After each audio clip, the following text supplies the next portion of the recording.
Bon vendredi et bienvenue sur Friday Night Sports Machine. Encore une émission bien remplie pour vous aujourd'hui. Plus tard dans l'émission, nous allons rejoindre par voie téléphonique un animateur très connu dans le monde de la radio sportive. C'est l'animateur de 109% au 91.9 FM Sport, soit Benoît Roger. Nous allons parler de choses et d'autres et de sa carrière, entre autres. Et comme à chaque semaine, nous allons faire la revue de la semaine du Canadien de Montréal. Le Canadien et la formation 2021 qui tarde à nous montrer son vrai visage, un rendement décousu encore cette semaine. Donc, nous allons explorer les matchs disputés par le Canadien cette semaine. Mais tout d'abord, en studio avec nous, c'est un enseignant. Il est dans la kinésiologie, donc kinésiologue, je l'ai bien dit. Oui. Il s'appelle Alexandre Morancy. Bonjour Alexandre. Bonjour. Ça va bien? Ça va super bien, merci. Bien, heureux de te voir avec nous. On va, comment je pourrais dire, on va explorer la kinésiologie. Oui. Mais c'est sûr qu'on va y aller parce que c'est un domaine qui est en croissance. Oui, un domaine méconnu encore, mais oui, en c'est pleine croissance, effectivement. On va y aller aussi, étant donné que c'est une émission de sport, parce que toi, comment je pourrais dire, les gens te consultent autant des sédentaires que des sportifs ou des gens qui veulent se remettre en condition. Exactement. Et comme tu disais si bien, tu n'es pas qu'un faiseux de programme. On va y aller surtout en fonction des sportifs à l'écoute ou ceux qui veulent faire un retour futur. Je vais commencer par ce que tu m'as dit cette semaine. Oui. Un kinésiologue, c'est un professionnel de la santé. J'ai fait mes classes aussi et j'ai copié un peu. C'est ça, un spécialiste du mouvement humain par l'activité pour des fins de prévention et de traitement et de performance. Exact. C'est quoi un kinésiologue? Justement, ça le dit, là, c'est très large, notre domaine. Un kinésiologue, dans le fond, c'est ça. C'est un spécialiste de la santé par le biais de l'activité physique. Dans le fond, on amène les gens selon leur objectif. Puis ça peut être toutes sortes de clientèle, comme tu disais. Oui. Puis c'est ça, c'est tout ce que... Tu sais, avant ça, il y avait des éducateurs physiques, il y avait des préparateurs physique, mais la kinésiologie a vraiment trouvé... Ciblé, là, ouais, c'est ça, là, tout ce que... Tu sais, après le physiothérapeute, vraiment les traitements, le kinésiologue a sa place justement pour la prévention justement de la santé, pour pas que le même pattern revienne chez les gens, puis que les bobos reviennent toujours, etc. Ça, c'est pour les gens là, qui ont... Tu dois vraiment aller en quelque part dans toutes les directions pour amener les gens, non seulement sur le plan mental, parce que tu as des gens aussi qui ont vécu des blessures, des accidents de travail, des gens qui ne font plus de sport depuis 10-12 ans, exemple. Exact. Donc, tu consultes vraiment toutes sortes de gens au point de vue conditionnement physique. Oui, pour vrai, là, des fois, on passe même... comme des psychologues quasiment, là, parce que oui, le côté mental est super important, puis on le voit avec la pandémie, là, les gens qui sont privés de leur sport, de leur activité physique, là ça prend justement, c'est un défi supplémentaire, puis justement une motivation qu'il faut aller chercher là, chez ces gens-là. Et toi, tu gagnes ta vie dans la kinésiologie, je l'ai encore bien eu, ça s'en vient. Ça va bien. J'ai pratiqué, je dois te dire ça, depuis 20 ans déjà. Et c'est un domaine qui est en croissance. Il n'y a toujours pas d'ordre de kinésiologue. Non, malheureusement pas encore, mais la fédération travaille là-dessus. Puis on est méconnu, mais ça progresse, je veux pas. Les compagnies d'assurance remboursent de plus en plus nos services. Donc, tu vois une nette différence depuis combien d'années, disons? Dans l'avancement de la cause, là? Ça a été graduel. Je dirais que là, je te dirais ce que je vois, mais on fait un peu du surplace, je trouve, dans les dernières années, là, même si on est de plus en plus connus. Oui.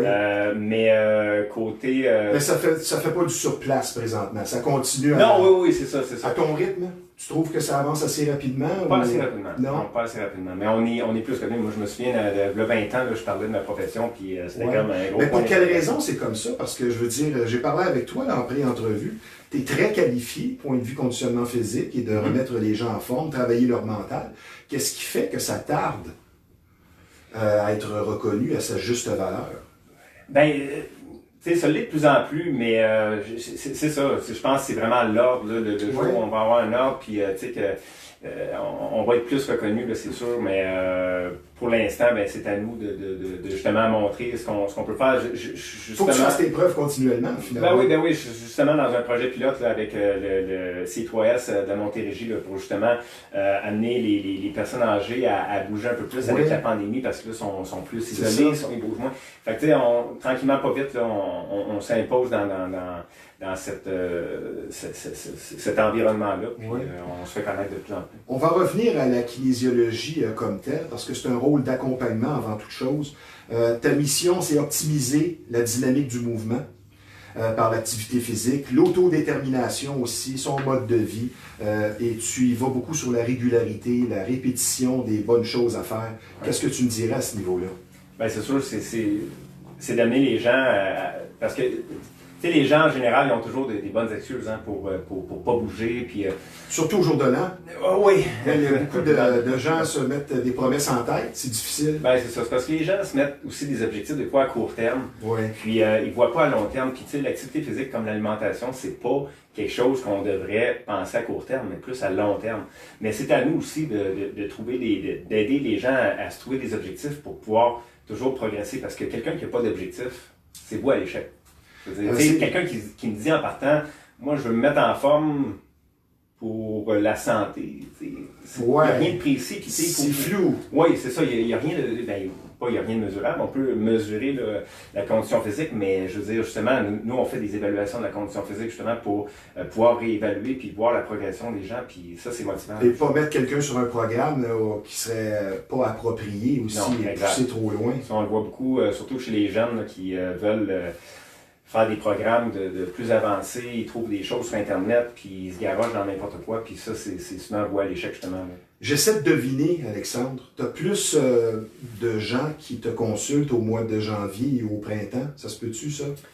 Oui, c'est sûr, parce que là, après les fêtes... Les résolutions et le printemps qui arrive avec l'été aussi, j'imagine. Au mois de septembre, octobre... Comme présentement, là, tu dois avoir plus de consultations, j'imagine. Hein? Oui, ben c'est sûr que là, les gyms sont fermés, fait que, oui. c'est une autre affaire, mais oui, c'est sûr que les gens... C'est ça qui est un peu malheureux dans le sens où les gens veulent arriver à l'été avec une shape de plage, mais tu sais, ils pensent pas plus loin. Ils arrivent à l'été, qu'est-ce qui arrive? Ils perdent leur motivation, je veux dire. Oui, et ça se perd très rapidement aussi en vieillissant. Ah oui, exactement. Fait que c'est pour ça que c'est important d'avoir un suivi, quelque chose de serré. Puis les gens, tu sais, c'est la cause numéro un, tu sais, de la motivation, la cause numéro un d'échec. Fait qu'il faut maintenir cette motivation-là. Moi, j'apprends à te connaître, et comme tu le disais si bien, tu n'es pas qu'un faiseux de programme, mais on voit aussi que tu as une influence positive parce que c'est l'énergie que tu dégages. Mais qu'est-ce qui t'amène à la kinésiologie il y a une vingtaine d'années? Ben écoute, moi j'ai toujours été hyper sportif, puis je voulais un domaine qui était relié à l'activité physique. Je m'en allais plus vers l'enseignement, le prof d'éduc, mais en même temps, c'était pas quelque chose qui m'attirait tant que ça. Donc, j'ai consulté, j'ai vu un orienteur, puis finalement, là, avec un questionnaire, tout ça, là, parce que ça a eu de l'influence sur ton choix. Ben oui, parce que c'était pas connu. Moi, je connaissais pas ce programme-là, au début. Donc, tu as une arme un peu précurseur. Toi, t'as pas peur. Tu te dis, on va foncer. Exactement, puis de la façon, quand j'ai vu ce programme-là, j'ai dit ça me rejoint à 100 000 $, puis je saute là-dedans. Fait que c'est arrivé juste à point, ce programme de kinésiologie. Ben, c'est le fun. Ouais. Donc, tu es un enseignant de bonnes habitudes, autant physiques que mentales. Si on parlait de l'aspect physique et mental, dans ta mentalité à toi, tu donnes quel pourcentage à chacun au point de vue physique et mental? Est-ce que pour toi, on entend souvent 90% mental? Par rapport à la remise en forme, ou arriver à la réussite, aussi à long terme, parce que tu peux être très motivé, comme je le dis souvent, parce que moi aussi, ça fait un certain temps que je m'entraîne. C'est beau s'entraîner 6 jours par semaine, mais ça fait pas long feu. C'est mieux d'y aller pour la stabilité, disons 4 fois par semaine, mais tu vas être bon pour peut-être des années que d'aller te brûler et faire ça. Exact. Il y a beaucoup de gens extrémistes là-dedans, c'est tout ou rien. Là. Ben, c'est sûr que si le mental n'est pas là, comme je disais tantôt, la motivation, on travaille l'entretien motivationnel avec les gens, puis si il faut premièrement cerner c'est quoi leur but, leur désir, pourquoi ils veulent s'entraîner, pourquoi puis de creuser un peu, savoir c'est quoi leur intention, parce que des fois, tu creuses un peu, puis tu te rends compte que la personne elle a un mariage dans 2 mois, puis là, elle veut bien paraître, puis perdre, des fois, c'est des objectifs qui sont irréalistes aussi. Il faut remettre les pendules à l'heure, parce que, on entend bien des choses dans la société d'aujourd'hui, on veut tout rapidement, puis avec peu d'efforts, fait que, il faut, puis moi, je suis transparent, puis je suis honnête, puis je le dis quand c'est pas possible, je fais pas croire aux gens là, qu'ils vont perdre. Beaucoup de clients qui sont pas dans la réalité? Ah, beaucoup, ouais. Ouais, un gros pourcentage. Parce que justement, ils entendent des histoires ici et là de miracles. De miracles, c'est ça, avec la pilule miracle. Là, et tu ne peux pas avoir fait du fauteuil, du sofa pendant 20 ans et arriver à 40 ou à 50 ans et dire moi, je vais me transformer en Arnold Schwarzenegger ou en Brûlis Surin en quelques semaines. Ça ne marche pas comme ça. C'est ce que je leur dis. Si, mettons, la personne a 30 livres en trop, je demande, ça fait combien de temps que ce 30 livres-là est là en trop? Ben, si ça fait 10 ans, ça se perdra pas en 2 mois. Là, je veux dire, il y a un processus là-dedans. Puis c'est ça, il faut changer souvent le mental. Parce que... Donc, quel pourcentage tu donnes au mental, toi, dans ta philosophie de vie? J'ai jamais pensé à ça, le pourcentage. Mais au moins 50, oui, c'est une grande importance, c'est sûr. Dans ta profession, qui est de plus en plus connue, quelle différence majeure tu observes avec tes débuts? Si tu compares la kinésiologie d'aujourd'hui en tant que kinésiologue, je commence à y prendre plaisir à dire, je l'ai bien pour ça. Si tu compares avec il y a 20 ans, c'est quoi la majeure différence? Parce que, comme tu le disais, il y a un avancement au point de vue des mentalités. Mais dans ton approche, est-ce que tu continues à apprendre et peut-être faire ça différemment? C'est quoi le... moi, personnellement, je suis beaucoup plus professionnel, c'est sûr. Puis, je veux dire, ça va avec l'expérience. Ben oui. Pas, là. Mais, et tu es reconnu aussi, à un moment donné, du bouche à oreille. Oui, énormément. Là, c'est vraiment beaucoup de bouche à oreille. Puis des réussites avec les clients, des changements. Parce que moi, c'est ça qui me motive le plus dans ma job, c'est de pouvoir changer un peu la vie des gens. Tu as une influence, tu es un guide avec une influence très positive. Incroyable. Puis quand les gens te remercient, des fois des années plus tard. C'est ta vraie paye. C'est vraiment. Ouais. C'est très gratifiant. Donc, c'est ça le plus gratifiant dans ton emploi. Quand même que tu ferais 200 000 par année, toi, c'est les commentaires positifs, les gens sur lesquels tu as eu une influence. Ah oui, parce que si j'avais voulu faire de l'argent dans la vie, j'aurais peut-être pas choisi ce domaine-là. Bon, j'aime ton humilité, mais donc, ça veut dire que tu as aussi des familles au complet qui vont ou des couples qui vont te consulter, qui décident ensemble de faire quelque chose. Oui, ça c'est bien. Je veux dire, les gens, ils se motivent en famille, entre amis, ensemble. Puis ça, je le conseille souvent parce que... Ben oui, du soutien. Oui, c'est comme arrêter de fumer, comme, tu sais, parlez-en, puis il faut du soutien autour parce que sinon, c'est voué à l'échec. En fait, ça va être plus difficile si on n'a pas un support externe là, qui est près de nous. Là. On va le dire à l'écran, tu n'es pas une femme, donc on peut dire ton âge, parce que sans ça serait impoli. Mais dans ton cas, même, ça va encore plus peut-être influencer les gens dans le bon sens. C'est que tu as 43 ans, tu es dans une shape magnifique. Puis ça, je pense que ça t'aide aussi. Parce que je veux dire, les gens te consultent et voient un gars qui paraît 10 ans plus jeune, ça aide. Mais c'est quoi ta recette? Parce que tu es manifestement en forme. C'est quoi ta recette personnelle en 2-3 phrases que tu appliques jour après jour? Ce serait quoi? Il n'y a pas de recette miracle. Puis je le dis tout le temps, c'est la constance puis d'être toujours... l'équilibre. L'équilibre, mais oui, c'est comme dans tout. Puis tu sais, les gens pensent des fois que je suis parfait au niveau de la bouffe, que je suis tout le temps, là, que je pèse ma nourriture, puis tout ça. C'est pas ça du tout. Je mange bien, puis je fais des écarts des fois. Puis même un petit bec d'eau de temps en temps, c'est bon. Pas trop souvent. Pas trop souvent. Mais oui, mais tu sais, il y a de la salade à cette heure. Non, mais ça revient à l'équilibre, puis comme je disais tantôt, les gens qui sont un peu extrêmes dans tout. Des fois, les gens se mettent, OK, là, je pèse tout, je fais ça, puis c'est comme à un moment donné, il ne faut pas virer fou. Mais, parce que le corps et le mental ont ses limites. Oui, non, c'est ça. Parce qu'à un moment donné, ça, c'est voué à l'échec. Parce que quand on est... Tu sais, il faut se poser une question, il faut se dire, ce que je fais là, est-ce que je vais être capable de le faire pour le restant de mes jours? Parce que si la réponse est non, ça ne marchera pas. T'sais. Puis moi, j'ai toujours eu un équilibre là-dedans, puis j'ai toujours été très sportif. Puis tu sais, les gens souvent ils me disent, ah, c'est facile, toi, tu travailles dans un gym, c'est pas plus facile pour moi, dans le sens que moi, là aussi, j'ai pas toujours la motivation dans le tapis. Mais tu sais, c'est sûr qu'en étant dans le domaine, je me dis, cordonnier mal chaussé, je veux pas, je veux montrer l'exemple, mais en même temps, j'aime ça, c'est sûr, c'est un plus. Quand on aime ce qu'on fait, puis qu'on aime le sport, ben ça aide, j'avoue. Mais tu aimes beaucoup ta profession, là, toi. T'es heureux, là. Hein? Ouais, j'adore. On t'offrirait le double du salaire pour faire quelque chose que tu aimes moins, tu n'irais pas le faire. Non, puis c'est déjà arrivé aussi, j'ai refusé des offres. Ben oui, parce que là, avec la pandémie... Et tu es ton propre patron aussi. Oui. Je veux dire, il n'y a pas personne pour te dire fais ci, fais ça. Non, tu fais des associations, mais tu sais. Non, mais tu sais, je travaille dans un gym, c'est sûr que tu sais, s'il y a des. Mais je fais ma clientèle, j'entretiens ça depuis des années, puis c'est ça, comme on disait, le bouche à oreille, là, ça s'est développé comme ça. Puis, Et Ce qui est très beau là-dedans, c'est que ça aide à pratiquer des sports à long terme, parce que tu joues encore beaucoup au hockey, et certains de tes clients, tu les aides beaucoup. Là, tu as des gens aussi qui vont te voir, qui ont des blessures, que ce soit dans le milieu de travail ou en pratiquant des sports, et tu les aides eux aussi également par la kinésiologie. Oui, exact. Mais ça, il y en a beaucoup. Puis tu sais, je vois très large dans ma clientèle. Il y en a très, très en forme, comme il y en a qui arrivent, ils se font référer par j'ai des contacts en physio, puis les physios, ils me réfèrent, ou les médecins me réfèrent la clientèle, puis des fois, ils arrivent, ils viennent me voir, ils sont pas mal maganés, mais ils ont le feu vert pour commencer à s'entraîner. Ouais, c'est ça. Puis j'ai des histoires là, de gens que... Tu as eu des miraculés. Ah oui, carrément. Raconte-moi un cas, là, que tu disais, tu regardais ça, tu disais, ça va être compliqué, puis que finalement, il est arrivé un bon résultat.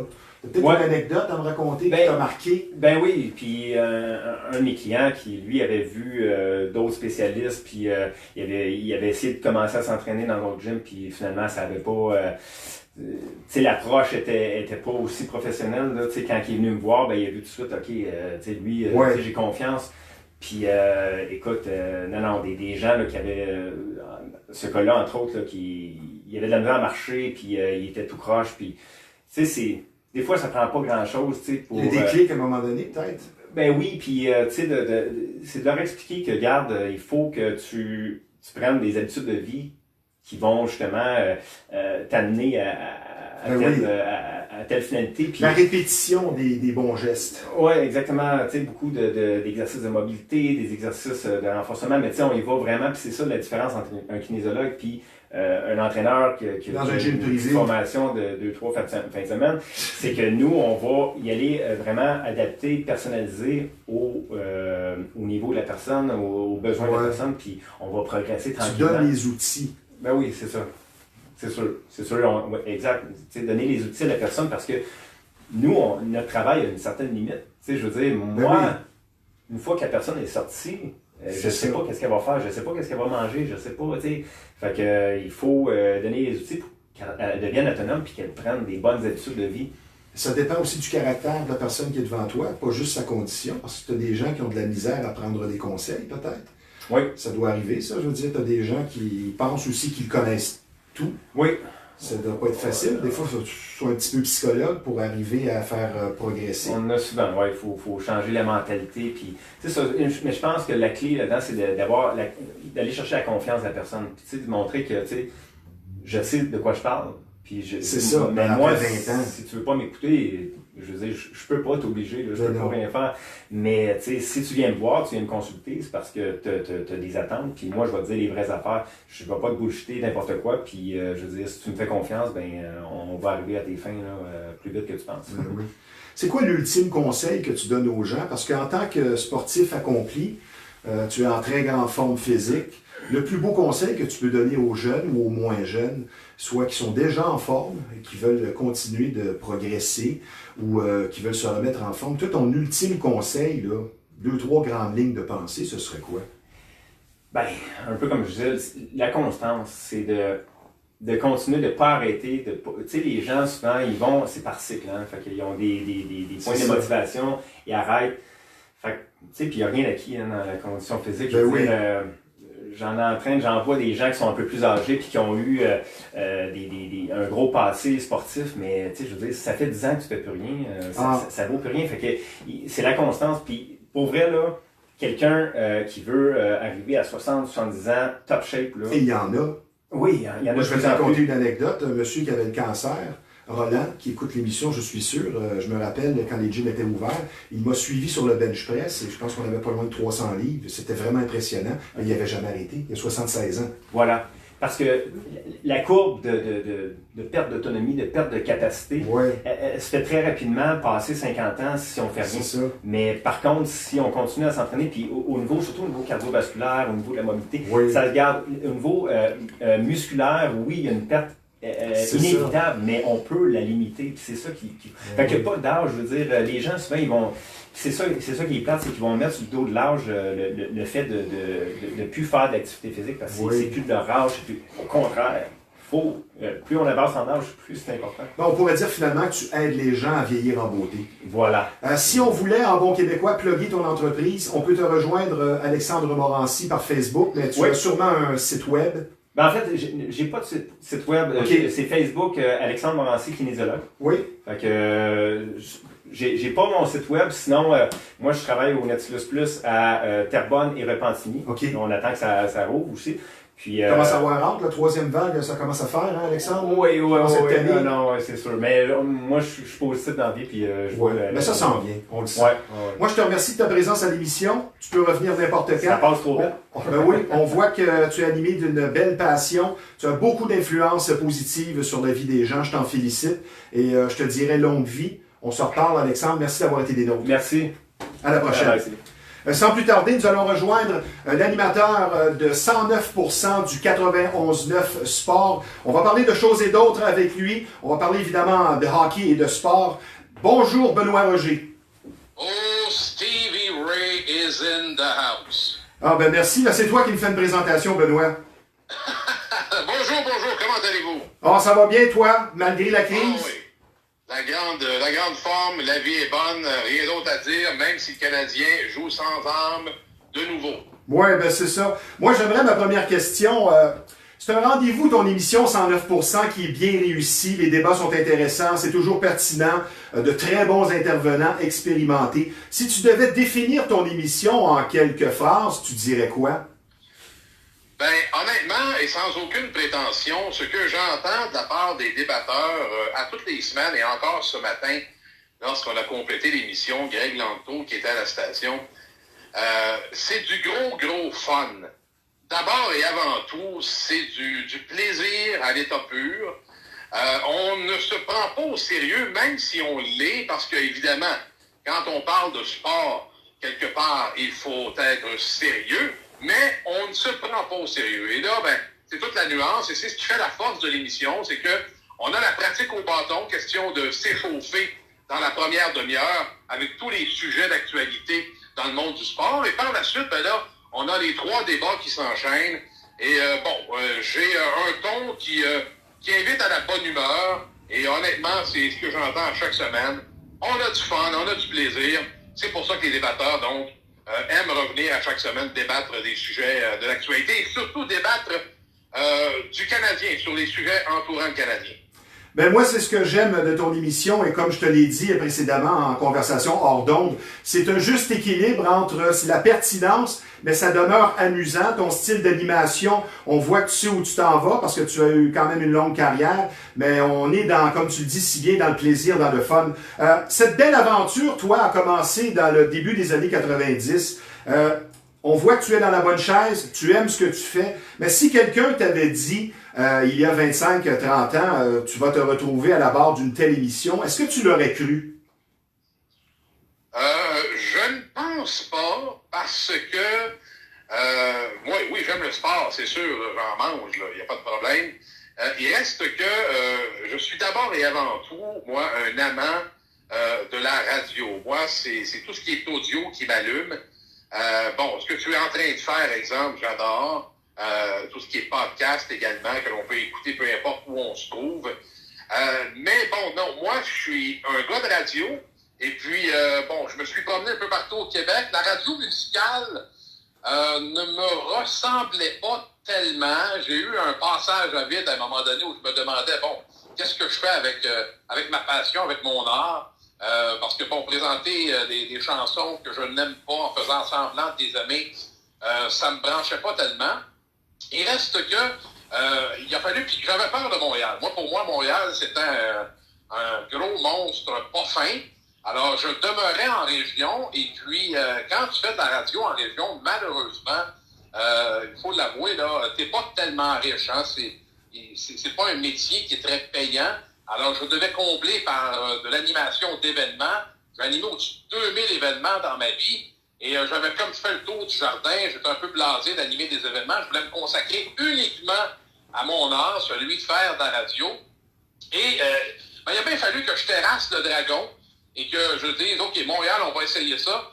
Je suis devenu réalisateur à CKC Sport. Alors, je suis passé par CKC Sport avant que ça devienne une station de circulation. Et là, j'étais dans l'ombre. Je n'étais pas l'animateur vedette, si tu veux, et j'adorais ça. J'ai adoré être dans l'ombre. Et enfin, en étant à Montréal, je pouvais gagner ma vie, payer mes comptes. Et je me suis dit, bon, ben, écoute, s'il faut que je sois dans l'ombre pour vraiment vivre de mon art, de ma passion, ben, soyons dans l'ombre. De fil en aiguille, c'est quand C-Sport a fermé. J'ai fait de la radio-circulation, j'ai été réalisateur au 98.5 dans toutes les cases horaires, sauf celle de Paul Arcand et du Canadien de Montréal. Et ben là, ça m'a amené à animer des tribunes téléphoniques de nuit. Je faisais vraiment tout là, chez Cogeco. Et puis, quand le 91.9 Sport a ouvert ses portes, ben, on est venu me chercher, on m'a fait une offre et j'y suis depuis le début. Je pense qu'il y a quelqu'un qui est aussi fort connu, qui a eu une influence sur ta carrière, qui se prénomme Jean-Charles. Ah, ben Jean-Charles et moi, c'est une vieille histoire, c'est une vieille amitié. On est tous les deux de Granby, on rêvait de faire de la radio ensemble.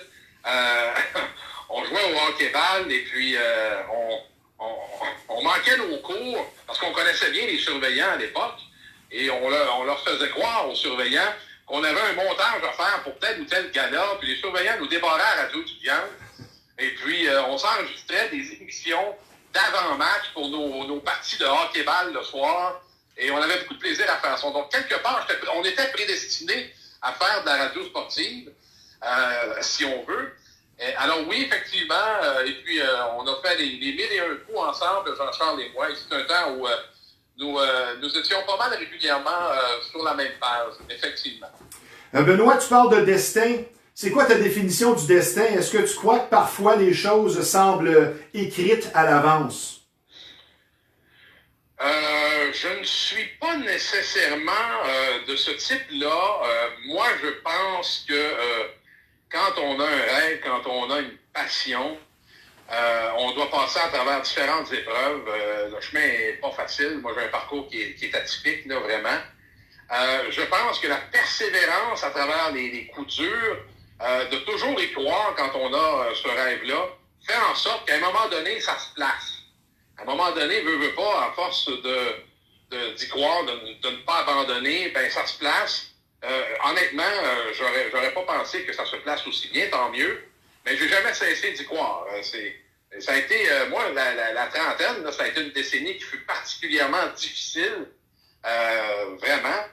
Et malgré tout, même si je suis arrivé vraiment là en bas de la côte, là, avec pas mal d'échymoses, j'ai jamais arrêté d'y croire. Puis là, aujourd'hui, ben, je remercie cette décennie-là de m'avoir façonné tel que je suis aujourd'hui. Alors, le destin, tout est écrit d'avance. Pour ma part, Stevie, non, je ne crois pas à ça. Je crois plus à la résilience d'abord et surtout à la persévérance. Quand tu as un rêve, tu ne l'abandonnes jamais. Non, je suis bien d'accord avec toi, Benoît. En bon québécois, on dit il faut bûcher pour arriver à.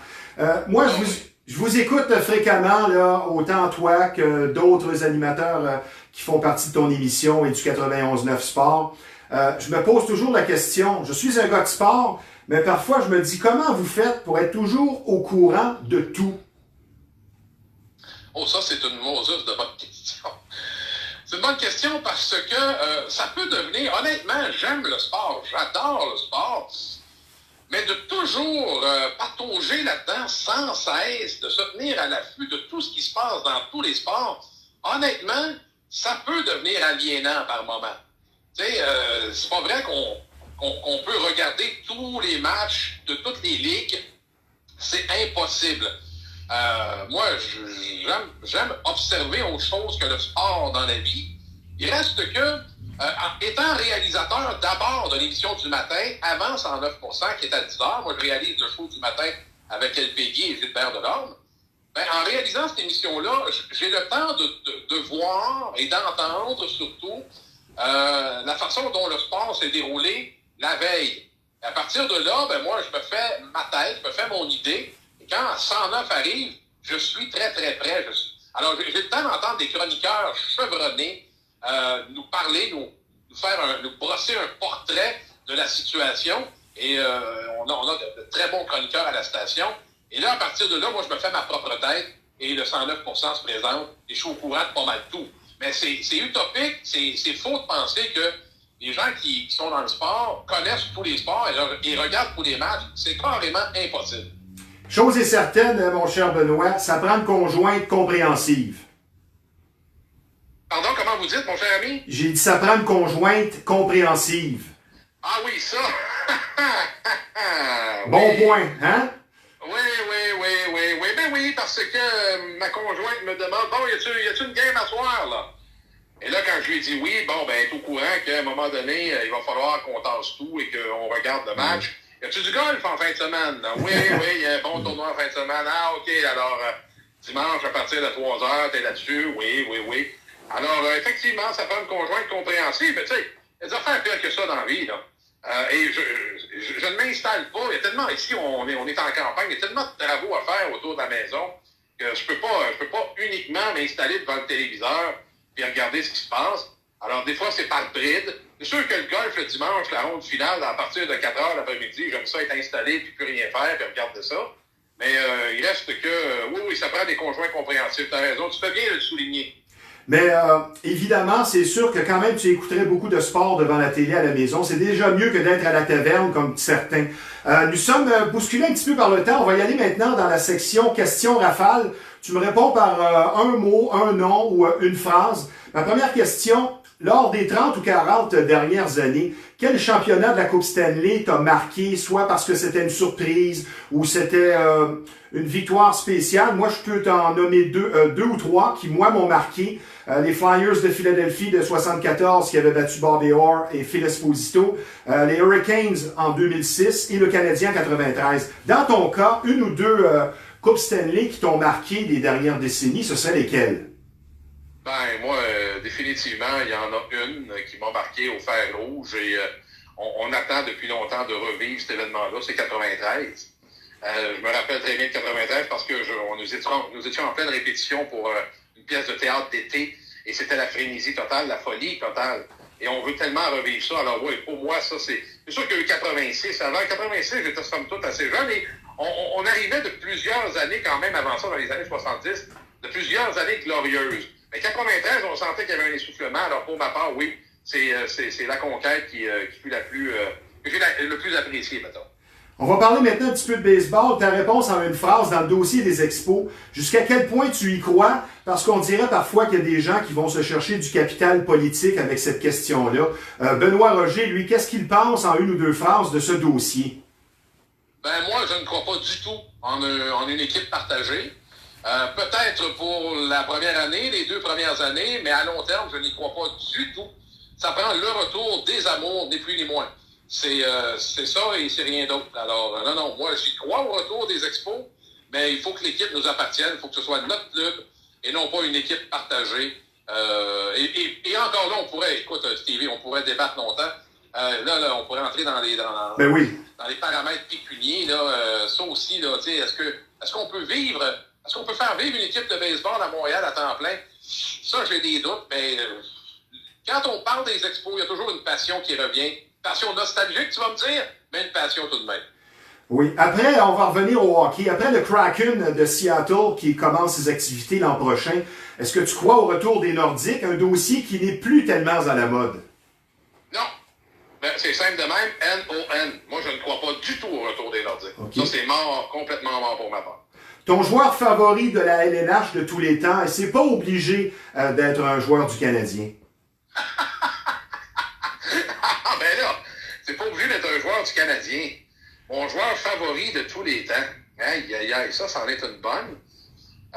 Écoute, cette année, j'aurais dit Josh Anderson. J'adore le prototype de joueur qu'il est. Sinon, de tous les temps, moi, je suis une guédoune. Tu sais, moi, mon club, c'est le Canadien de Montréal. Je veux dire, je suis une guédoune. Il y a des bons joueurs. Tu regardes un gars comme Connor McDavid qui va vraisemblablement aller chercher les 100 points cette année dans une saison écourtée. C'est extraordinaire, c'est passionnant. Nathan McKinnon. Mais bon, moi, ça reste le Canadien de Montréal. Écoute, on est de la même époque ou à peu près. Ben, c'est Guy Lafleur. On en revient à Guy Lafleur. Qu'est-ce que tu veux que je te dise? C'est pas une réponse originale, c'est un cliché, mais c'est ça. C'est Guy, moi, puis d'ailleurs, une bonne pensée pour lui en ce moment, lui qui se bat farouchement contre la maladie. Mais parlant de Connor McDavid, moi je vais te faire une prédiction. C'est le prochain joueur de l'histoire de la LNH à faire une saison de 200 points ou de 2 points par match. Peut-être qu'il fera 170 points. Mais si quelqu'un peut faire 200 points, c'est bien lui. Question suivante. C'est quoi ton sport? Stevie Ray, je m'excuse de t'interrompre. 200 points, on verra plus jamais ça. Jamais. Ben disons 2 points par match qui arriverait à 170. Je pense que ça pourrait se faire. Ouais, bonne chance. Déjà 150 points. Y a-tu pensé? Ben oui. 150 points, c'est déjà quand même tout un exploit. Mais non, Connor McDavid a les atouts pour le faire. Par contre, au niveau du leadership, moi, je préférerais affronter les Oilers en première ronde que les Leafs. Ben oui, c'est sûr. C'est quoi ton sport favori, Benoît? Ce fut écoute, tu m'en poses une bonne qui vient me chercher au niveau des sentiments parce que mes deux gars ont joué au football et ils ont joué au football parce que le papa il tripait à la NFL, particulièrement sur les Eagles de Philadelphie. Alors moi, ça a été la NFL longtemps, mais maintenant que j'approche la cinquantaine, je me suis tourné vers le golf qui est un sport qui rejoint davantage mes valeurs aujourd'hui, à l'aube de mes 50 ans, qu'un sport dur, parce que c'est dur le football. Je suis maintenant golf. Je t'avoue que c'est mon sport préféré en ce moment. Ça a été la NFL. Moi, j'ai boudé la Ligue nationale et le Canadien de Montréal il y a 10-15 ans. Je n'étais plus capable de regarder le hockey à un moment donné. Alors, moi, ce fut la NFL, c'est maintenant le golf. Mon cher Benoît, un seul nom que tu me donnes à la prochaine question. L'image du plus grand gagnant qui a tous les critères dans le sport professionnel, du passé ou du présent. Je peux te soumettre quelques noms. On n'a qu'à penser à LeBron James, Michael Jordan, Tom Brady, Maurice Richard, Patrick Roy. Ton choix, c'est qui représente l'image du parfait gagnant? Tiger Woods. Ah, ben j'aime ta réponse, ça me surprend. Pour ou contre les bagarres au hockey? Contre! Malheureusement, Stevie, on ne verra pas du hockey propre de notre vivant, toi et moi. Et ça me désole. René Le Cavalier, en 1984, pendant le Vendredi Saint, alors qu'on se battait au début de la troisième encore, devant faire du temps avec Gilles Tremblay, il est allé d'un retentissant éditorial que je pourrais te faire entendre un jour contre les bagarres. En 84, ça va bientôt faire 40 ans, ça n'a presque pas bougé. Alors toi et moi, malheureusement, de notre vivant, on ne verra pas du hockey propre. Et ça me désole. Bon, on ne sait pas, on va peut-être vivre jusqu'à 120 ans. Ouais, donc si on vit jusqu'à 120 peut-être. Ouais. Benoît, on va se transporter dans l'avenir. Dans 25 ans, qu'est-ce qui risque d'être différent dans le monde du sport professionnel quand on parle d'argent, de marketing ou de règlement? En une phrase. Je suis convaincu que l'explosion des salaires, ça va finir par péter. Moi, je ne crois pas qu'on va pouvoir continuer à payer des athlètes à ce genre de salaire-là quand on regarde le baseball, le basketball, notamment. Moi, je pense qu'un jour, ça va plafonner et que ça va même péter. Je trouve ça complètement dément. Tout l'argent qu'il y a là-dedans. Honnêtement, ça me renverse. Mais bon, si ces athlètes-là sont payés autant, c'est parce que les propriétaires font de l'argent. Mais à un moment donné, il va y avoir un plafond. C'est pas vrai qu'on peut faire vivre là. Des équipes qui se payent des athlètes qui font des 25, 30, 40 millions, 50 millions par année. À un moment donné, ça va péter. Mais surtout dans la NFL, quand on pense qu'on va jouer seulement 17 matchs. Question suivante, tu me réponds par un nom. Le personnage, soit du passé ou du présent, que tu aimerais rencontrer, un nom. Un nom. Un personnage du passé ou du présent que j'aimerais rencontrer. Michel Oui. Qui? Michel Oui. Ah, OK. Ah, tu me surprends. Est-ce que Ovechkin va battre le record de Wayne Gretzky de 894 buts en carrière? Non. Est-ce que Mike Trout pourrait maintenir le rythme et frapper pour 400 cette saison? Non. Pour ou contre le DH, le frappeur désigné au baseball? Pour ou contre? Contre. OK, pourquoi en une phrase? Quel est ton point de vue, toi, là-dessus? Moi, je suis pour le DH parce que la plupart des lanceurs offrent un spectacle de second ordre au bâton. Ouais, ça, c'est un bon point. Mais t'as Shohei qui est là, lui, il est le fun à regarder au bâton. Ouais, mais c'est une exception. C'est une exception qui peut jouer au champ extérieur et qui peut être DH. Exact. Non, écoute, sais-tu quoi? Ça a plein de sens ce que tu dis. Je me range derrière toi, Stevie. Bon, ben t'es gentil. Dans les 4 sports majeurs, point de vue spectacle, présentement, c'est quoi le sport numéro 1? La NFL est de très loin. Ah, j'aime beaucoup, surtout au point de vue marketing et le sérieux de la chose. Hey, Stevie, c'est le show le plus spectaculaire. Écoute, même un repêchage dans la NFL est spectaculaire. Alors, c'est le plus grand spectacle télévisuel, tout sport confondu, selon moi, et ce, sur la planète au grand complet. La prochaine n'est pas facile. Tu te retrouves entraîneur-chef derrière le banc d'une équipe de la LNH. Et puis, tu as un match très important à disputer, peut-être un 7e pour la Coupe Stanley. Est-ce que tu prends Patrick Roy, Dominique Hachek ou Ken Dryden? Roy, sans conteste. Pat, c'est mon homme. Roy. On va parler de l'édition du CH 2021. Le rendement est illégal et décousu. Le vrai visage, finalement, on ne sait pas c'est quoi. Crois-tu à cette formation qui est bonne sur papier pour les séries éliminatoires à venir? Ah, je ne sais plus quoi penser. Sincèrement, tantôt on est excité, vraiment, là, on se dit, OK, tout est possible, c'est permis d'y croire, puis le lendemain, on se dit, OK, non, finalement, on fera même pas la première ronde. Je ne sais tellement pas quoi penser. Les gars sont fatigués, les gars sont usés à la corde.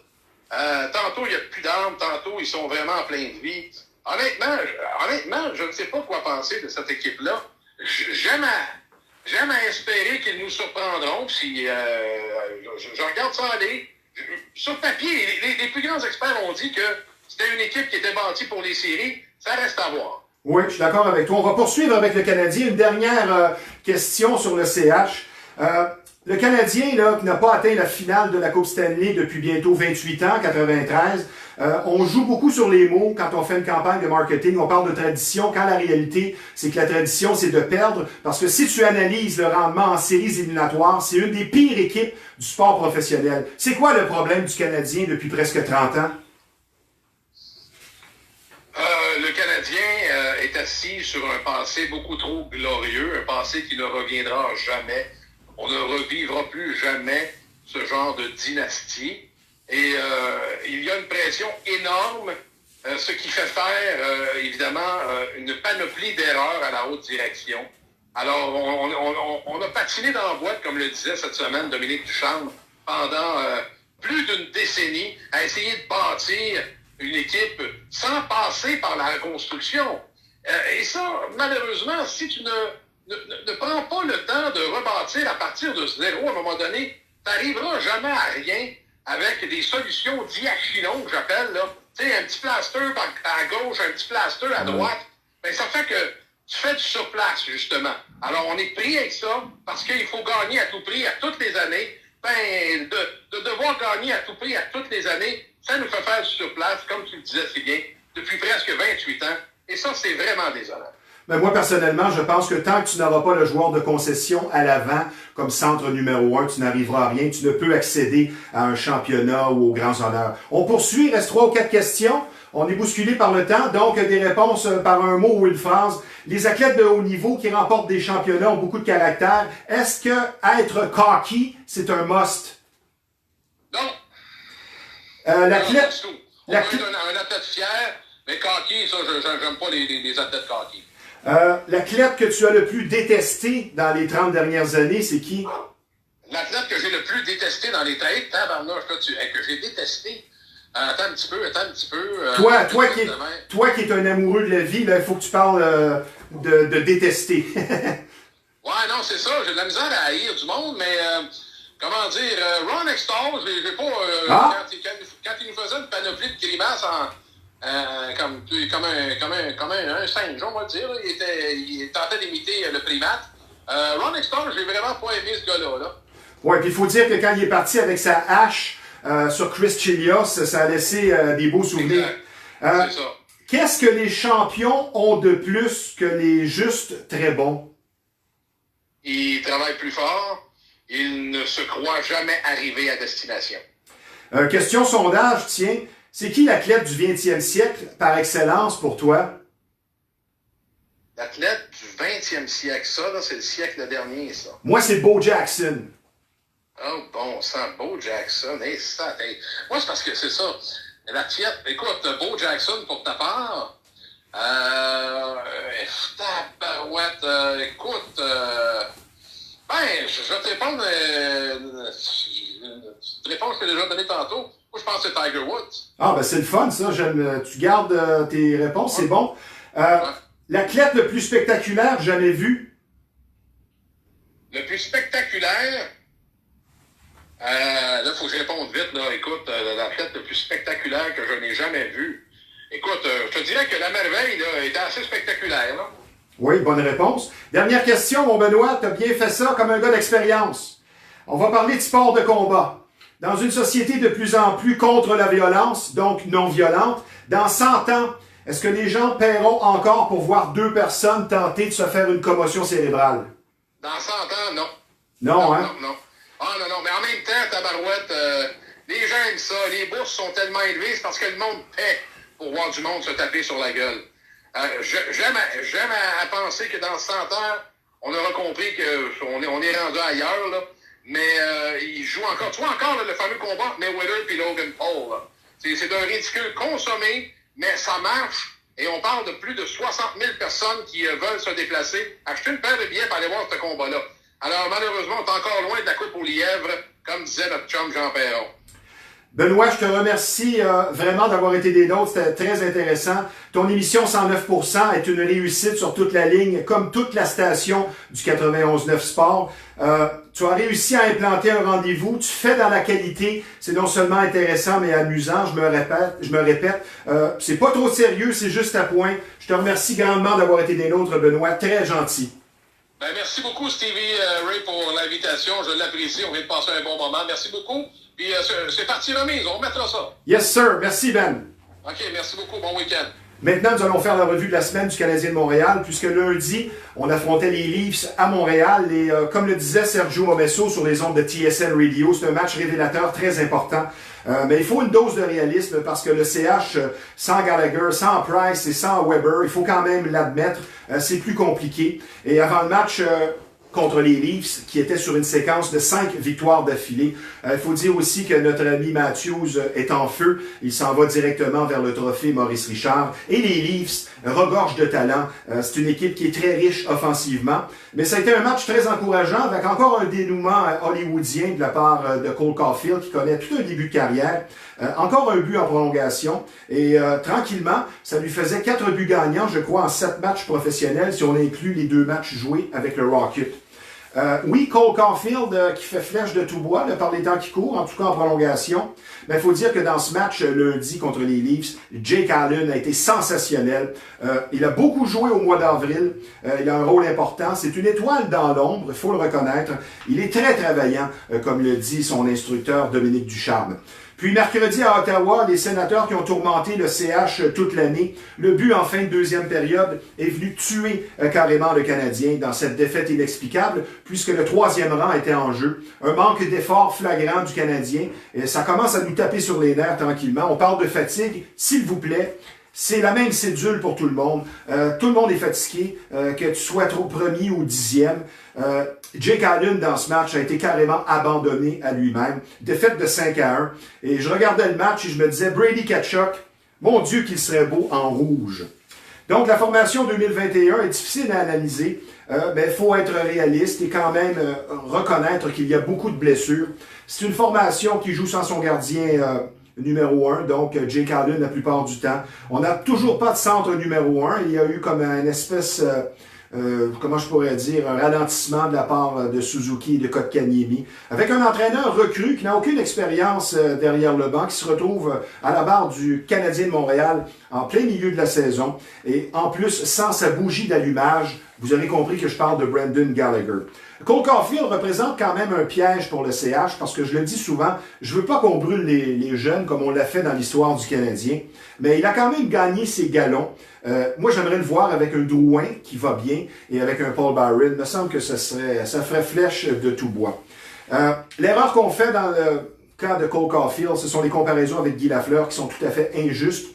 Mais on a tendance, comme je l'ai dit, à brûler les jeunes à Montréal. C'est une pression inutile, mais qui est justifiée parce que le public de Montréal est impatient La tradition, qu'est-ce que vous voulez? Ça fait presque 30 ans qu'on perd et qu'on perd. On n'a pas été en finale depuis 93, 2 petites demi-finales depuis 28 saisons. On va aller maintenant avec le match d'hier à Toronto. Dès le début, qui d'autre? Alex Galchenyuk qui marque à 16 secondes, puis John Tavares. Donc 2 buts en 2 tirs. C'était 3-0 après 10 minutes. Moi, ce match, pour moi, c'était un véritable buffet froid. Crevette à volonté. Les dés étaient déjà tombé après quelques minutes seulement. Défaite de 5-2. On a beaucoup de blessés, on se répète. Mais le Canadien a quand même travaillé fort en deuxième et en troisième parce qu'on s'en allait vers un 10-0. Moi, je vais terminer avec un petit dossier ou deux, surtout suite aux événements concernant Tom Wilson et Arturi Panarin. Ça a fait beaucoup jaser cette semaine. C'était prévisible qu'est-ce qui est arrivé mercredi parce qu'une amende de 5 000 $, c'est vraiment une farce de mauvais goût. C'est comme si vous, qui faites, je sais pas moi, 70 000 par année, on vous donne une amende de 25 cents. C'est pas très... ça n'a aucun sens. Donc, mercredi, c'était comme la revanche. Washington visitait les Rangers. Dès le début du match, très disgracieux, carrément ridicule. On se serait pensé dans le film Slapshot ou dans du hockey senior. 3 bagarres simultanées.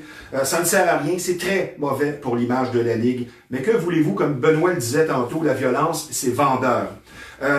Maintenant, la question, est-ce que la LNH est vraiment un circuit majeur? Parce que c'est la seule ligue qui tolère les bagarres. Tu ferais la même chose dans la rue ou dans un bar quand ils seront ouverts. Ben, tu aurais 6 mois de prison, peut-être 1 an, pour avoir tabassé quelqu'un. Mais la violence aussi, comment je pourrais dire, il y a un résultat. Les matchs intradivision, de s'affronter 9 ou 10 fois, c'est un peu comme dans un 4-2-7. On finit par se détester. Et tout le monde paraît mal là-dedans, dans ce dossier. La LNH, pour l'image, c'est vraiment terni. George Parris, qui ne fait pas sa job. Tom Wilson, c'est un fou. Il faut faire attention, je ne veux pas le rencontrer, mais vraiment, son comportement, parfois, on se demande à quoi il pense. Les joueurs des deux équipes qui se retrouvent impliqués dans une bagarre générale comme ça encore en 2021, c'est vraiment difficile à regarder. Et la direction des Rangers aussi paraît mal là-dedans. Et le paradoxe concernant Tom Wilson, c'est que tout le monde le prendrait dans son équipe. Il semble faire peur à tout le monde, mais je vous rappelle qu'il a refusé d'affronter le gros Ryan Reeves de Vegas plus tôt cette saison, ou plutôt l'an dernier. Donc, il n'est peut-être pas si courageux que ça, le Tom Wilson. Et le pire là-dedans, mercredi, pour ajouter l'insulte à l'injure, c'est que les Rangers de New York ont perdu le fameux match 4-2. Hier, Danny Dubé, sur les ondes du 98.5, parlait d'un recul de 10 ans au point de vue de la crédibilité pour la Ligue nationale. Les bagarres dans la Ligue nationale sont facilement explicables. C'est un milieu très macho. On règle nos comptes à coups de poing. Et c'est dinosaurien. Je pense que c'est le qualificatif parfait. Tom Wilson qui amène une mauvaise publicité à la LNH. En anglais, on dit « he's selling hate », il vend de la haine. Et la LNH, moi, je résumerais leur façon de penser ainsi, c'est que plus ça change et plus c'est pareil. Là, ça soulève une grosse question. Est-ce que c'est vraiment un sport majeur? Suite à tout ça aussi, ça c'est dramatique, il y a des gens qui ont perdu leur emploi, le ménage chez les Rangers de New York avec 3 ou 4 matchs à jouer. Dites-vous bien que John Davidson, pour perdre son poste, c'est quelque chose parce que c'est un dieu à New York. Il est apprécié partout, un ancien joueur des Rangers. Comment peut-on reconstruire sans stabilité de cette façon? Maintenant, on va y aller, on va parler de positif après avoir parlé de négatif. C'est une belle histoire, ça, pour la saison 2021. C'est l'émergence de Jack Campbell qui sort de nulle part avec les Leafs comme gardien de but. Vraiment, il sort de nulle part et s'affiche cette saison, au moment où on se parle, de 16-2-2 avec une moyenne de buts alloués de 2,11. Il n'a pas joué une seule seconde en carrière en séries éliminatoires. Il y aura beaucoup de pression et d'attente parce que du côté des Leafs, c'est un peu comme le Canadien. On n'a pas grand-chose à se mettre sous la dent. Disons depuis une couple de décennies. Donc, c'est un dossier qui reste à suivre. Si on avait une saison, plutôt une série entre le Canadien et les Leafs, ce serait vraiment, vraiment du gros plaisir pour nous tous. Maintenant, je vais vous parler de Connor McDavid, 96 points déjà. Et comme je le disais tantôt avec Benoît, je pense qu'un jour, si quelqu'un peut faire 2 points par match ou 200 points, ce serait lui. Il nous rappelle Mario Lemieux et Wayne Gretzky au niveau des statistiques. C'est une question qui est sur toutes les lèvres. Va-t-il se rendre à 100 points? Mais c'est pratiquement sûr qu'il va le faire. Il ne manque que 4 petits points. Et pour lui, 4 points, c'est une tasse de thé. On va passer en terminant d'un corner à l'autre. Je vous parle de Conor McGregor. Tout ce qu'il touche se transforme en or. C'est une fortune qui est sans cesse grandissante. Il a vendu ses parts, là, je vous apprends rien, mais il a vendu ses parts il y a une dizaine de jours pour 600 millions de dollars. Dans le fond, c'est son nom qu'il a vendu. 600 millions américains, ça commence à être beaucoup d'argent. Il a vendu ça à une compagnie Proximo Spirits qui appartient à OC Cuervo. Ça a été révélé là, au courant de la semaine dernière. Donc, sur ce, merci d'avoir été des nôtres. Merci à mes deux invités. Ici Stevie Ray. Bon week-end.